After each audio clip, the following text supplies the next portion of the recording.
Every year in fantasy football, there's multiple players that are on your do not draft list. I'm here with the Dean today, and we are trying to figure out which of these players we are not targeting, whether or not we have our championships on the line, whatever it is. I can't touch these players, and they're players that I do not want on my fantasy team. Last year, they were players like Zamir White, Travis Etienne that absolutely were not on my do not draft list, and they did not cash in for us. So we're going to break down 8 players here that are players that you should not be touching in your fantasy football drafts.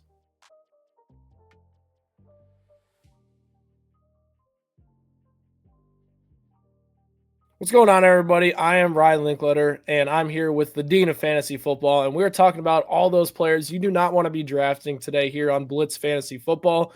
Dean, let's hop right in this video, and we're going to start with Joe Mixon from the Houston Texans, who does have a bit of an injury case here. Let's talk about why he's not necessarily a player we should be touching at all in our drafts. Yeah, so from doing, getting the reps in with your mock drafts, I'm seeing him go right around that 4 or 5 round mark. But for me personally, we see that injury scare. It's in the foot. Listen, running backs, they need their feet. Joe Mixon, older guy. I think he exceeded expectations last year. So it's a nice, sexy name to get back here for 2025. But this injury scares me to death, Ryan. So he's a guy that I'm just not taking a chance on. It's got to be a crazy drop for me to have Joe Mixon on my roster. But other than that, I am staying clear of the Houston Texans back. Yeah, the thing that, scares me about Mixon is he's 29 years old right now, right? Last year, 113th in EPA, 30th in yards created per touch, right? The guy was not very good last year in terms of fishing marks. Hasn't been good efficient wise, basically his whole career in Cincinnati, but that didn't stop him from good production because the volume was so high. Now he heads in with a foot injury that I think some sources are saying is a lot worse than the public is being led on right now, and that could lead to a guy like Woody Marks, Nick Chubb's being more impactful for this Houston Texans team. And I don't think that's reasonable to say like they roll him out there with the amount of touches he had last year. He was the clear bell cow, played a significant amount of snaps despite his age, and it's really concerning for me that none of the advanced metrics say he's a guy that should be having really consistent fantasy football seasons. Now you enter an injury, the age, the offensive line being a new group heading into this year, and potentially not being a great run blocking unit. I'm not necessarily sure that I'm buying into Joe Mixon at all in my drafts. I think he's a pick that is one of the bigger landmines right now in fantasy football drafts. Let's head into our next player, a little bit going earlier than Joe Mixon here. James Cook, Dean, what are you thinking about James Cook's value heading into this year? Yeah, he's kind of in this group of running backs where honestly, I just rather take a chance on others. We've talked about him a lot in this offseason as a real potential regression candidate. We don't think he's going to get as many touchdowns as he had last year, where he hit career highs. So for me, I think the group around him, whether it's the running backs or even the wide receivers, or you might even have an elite tight end still hanging around there. Hello, George Kittle. There is definitely better value to where James Cook is going right now as ADP. So for me, I'm just washing my hands away right now and taking more upside around his pick. Yeah, and I think the interesting part with James Cook is 43% of his fantasy points last year were off of touchdowns alone. And this is a guy that had 4 total touchdowns between 2022 and 2023. And then in 2024, he had 16. Can we really say that this is James Cook, like he's a touchdown machine now after one real season of production in the red zone? I'm not going to buy into that. I know Joe Brady shifted the scheme, and James Cook is going to score touchdowns in this offense. That's a fact. But scoring 43% of your fantasy points off of touchdowns, only playing 50% of snaps, seeing your passing snaps decrease, James Cook this early in drafts makes no sense to me. Where he's currently priced as an early RB2, it's a joke right now. I think he should be priced as a middle to late RB2, just based on all the information alone that's telling us that James Cook is a really big regression candidate heading into this year. So I cannot draft him in goodwill in that point of my draft. Like you mentioned, George Kittle's around there. There's some really good wide receivers sandwiched in there. If I get myself a running back in round 1 or round 2, there's just no chance I need to settle for James Cook in that range. And there's guys like Breece Hall, Kenneth Walker, who are going after him that are just better values than him right now, and I'd rather have them over James Cook. Let's hop into your next guy here, Chris Godwin, a guy who's had a really productive career, had 19.7 points per game prior to the injury last year. Dean, tell us why he's a bad pick this year. Yes, so obviously I'm starting off with guys that are dealing with injury right now, and Chris Godwin right onto the pub. I'm sorry, but he's still going value as if he's going to be ready for week one. And which, hey, listen, I'm rooting for him. He was a phenomenal wide receiver surprise last year when he was healthy, and then obviously that injury that he's still dealing with. But what really concerns me and what kind of the value check is that I like what's coming up for the Buccaneers, and I'm a huge Emeka Egbuka fan, and you can get him much later where there is a lot of upside for this. So if this injury continues to linger for Chris Godwin, then that means Emeka Egbuka is going to shine sooner rather than later, and you can get him a few rounds later, right? I mean, if you're in a league with some guys that are reading up on their stuff, and as you should be if you're watching this, right, you're going to take Emeka Egbuka earlier in drafts, but if you can get him later, that's where the value is. So it's more of, hey, there's better wide receivers with higher upside on the Bucks, so why go for Godwin here? Yeah, and the thing with Godwin is, right, you start the season on the pup. You're going to miss some time, right? Yeah. He's not going to be there. And Emeka Egbuka is Ohio State's all-time leader in receptions and receiving yards. The guy's going to have an impact from day one. Baker Mayfield said we can move this guy all over the field.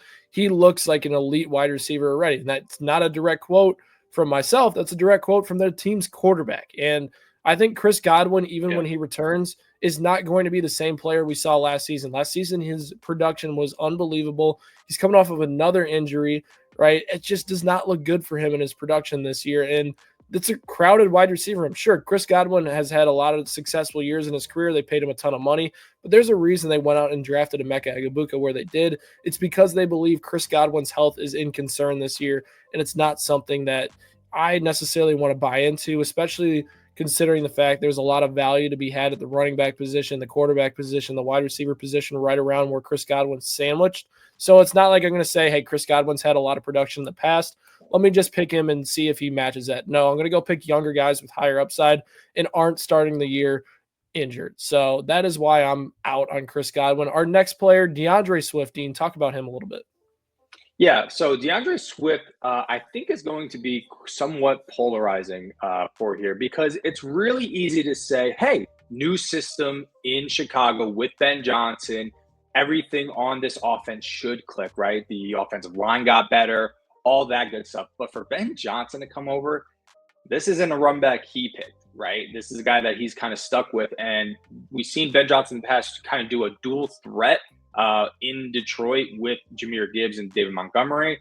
Unfortunately for DeAndre Swift, he's neither of them. He's not as talented as both of them. So this is kind of an area where it's nice to have an RB1, and it's better to get him as a depth piece than rather relying on him to be an RB that you're sending out there week in and week out.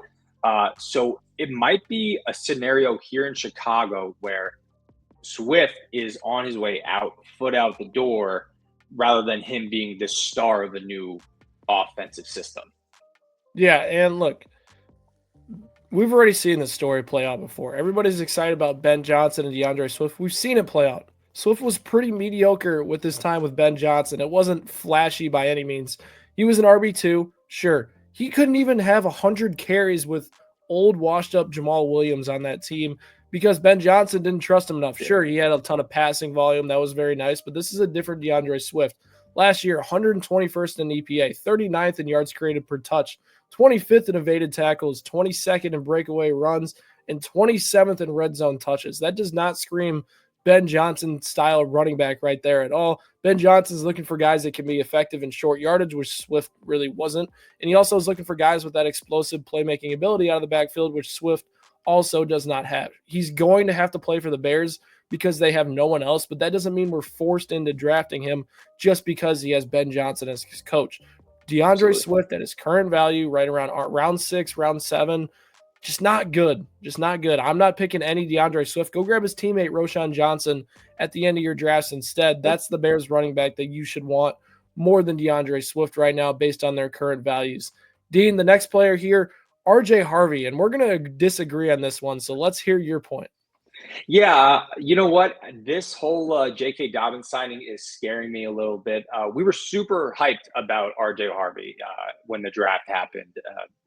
This past offseason, to see the kind of stock that the Broncos went ahead and took him. They could have had a lot of other running backs, but they went ahead and got Harvey later in the NFL draft.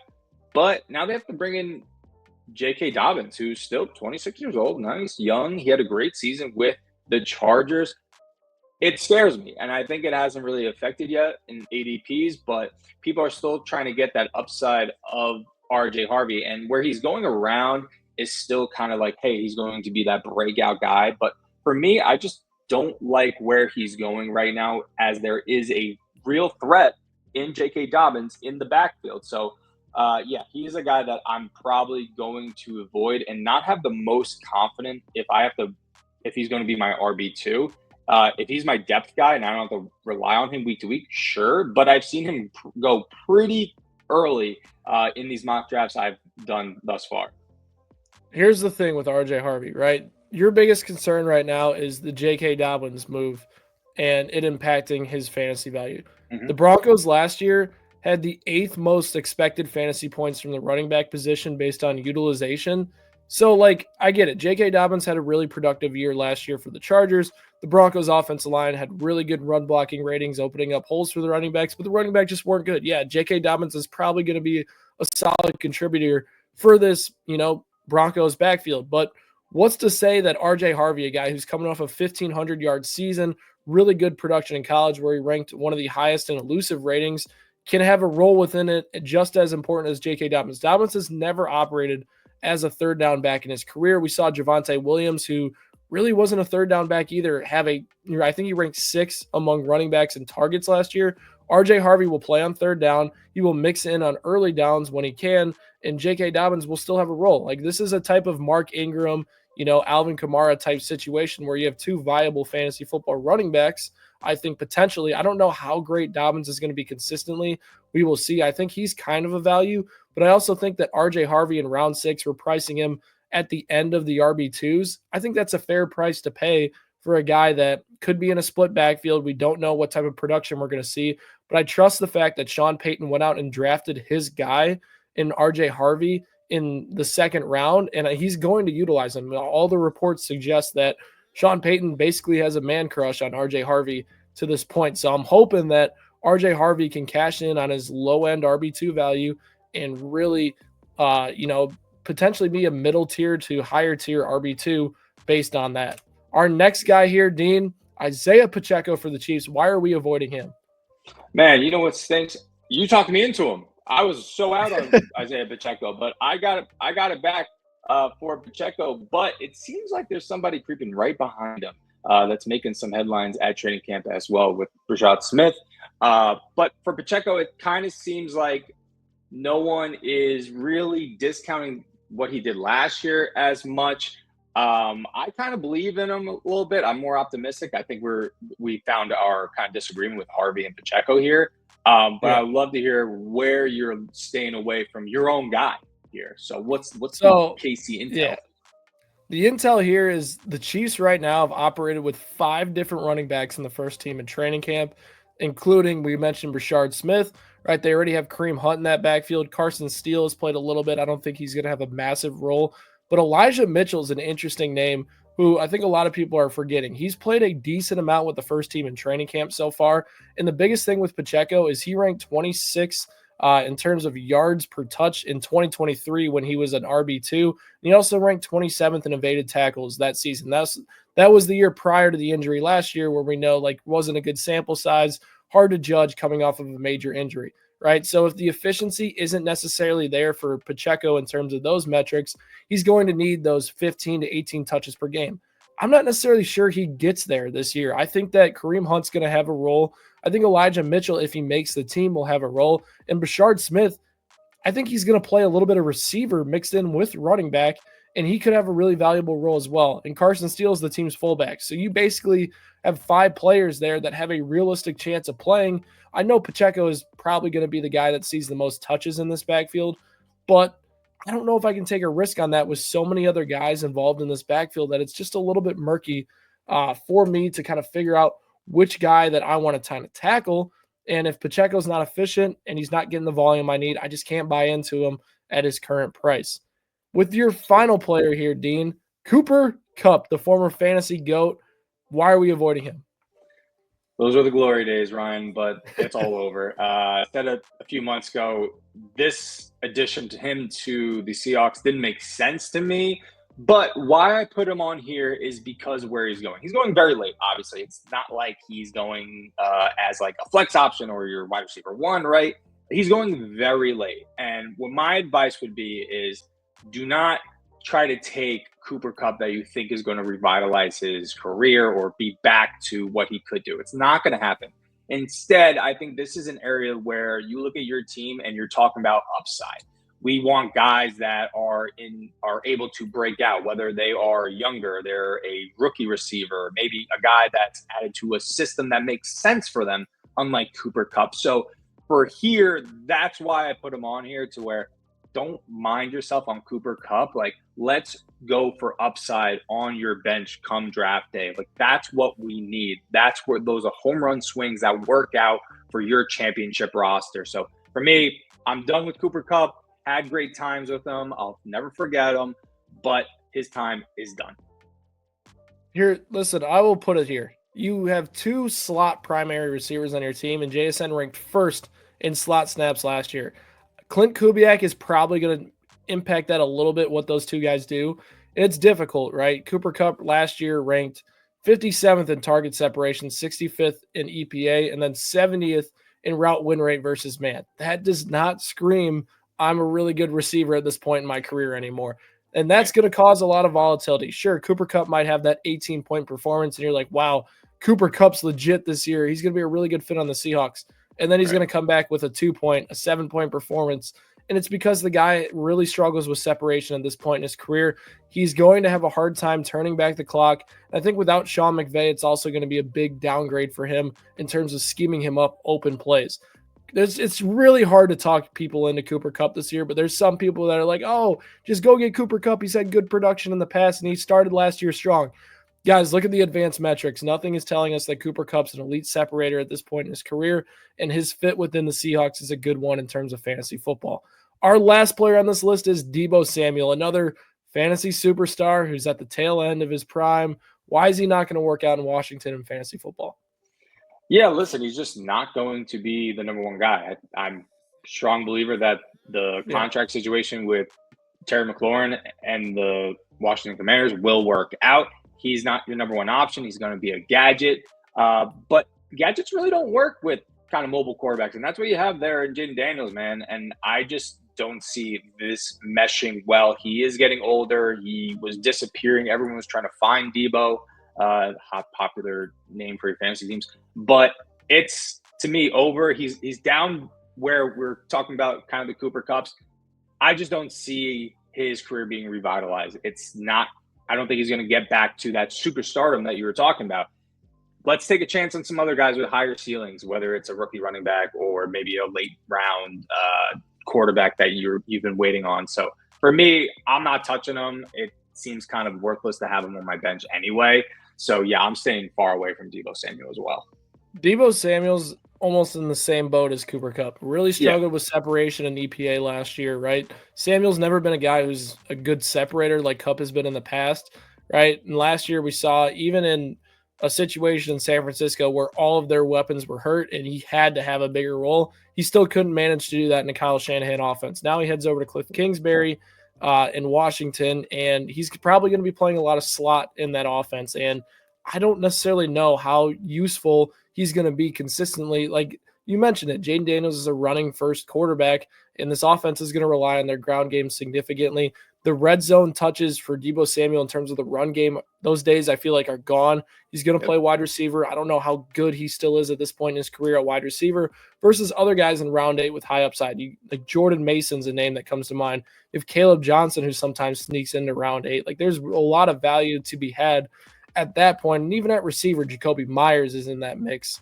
Stephon Diggs is currently there as well. Like there's a lot of players that have higher upside then Deebo Samuel that you should be taking a look at compared to a guy that feels like he's capped at a 11 point per game season, which is something that you really do not want to be drafting in fantasy football. Overall, though, those are the 8 players me and the dean of fantasy football are avoiding at all costs in our fantasy football drafts. If you agree with any of these players, drop it down in the comments below. Or if you have any other names that you do not want to touch with a 10-foot stick, drop those in the comments down below as well. Make sure you hit that subscribe button for more Blitz fantasy football content. And me and Dean will catch you guys next time.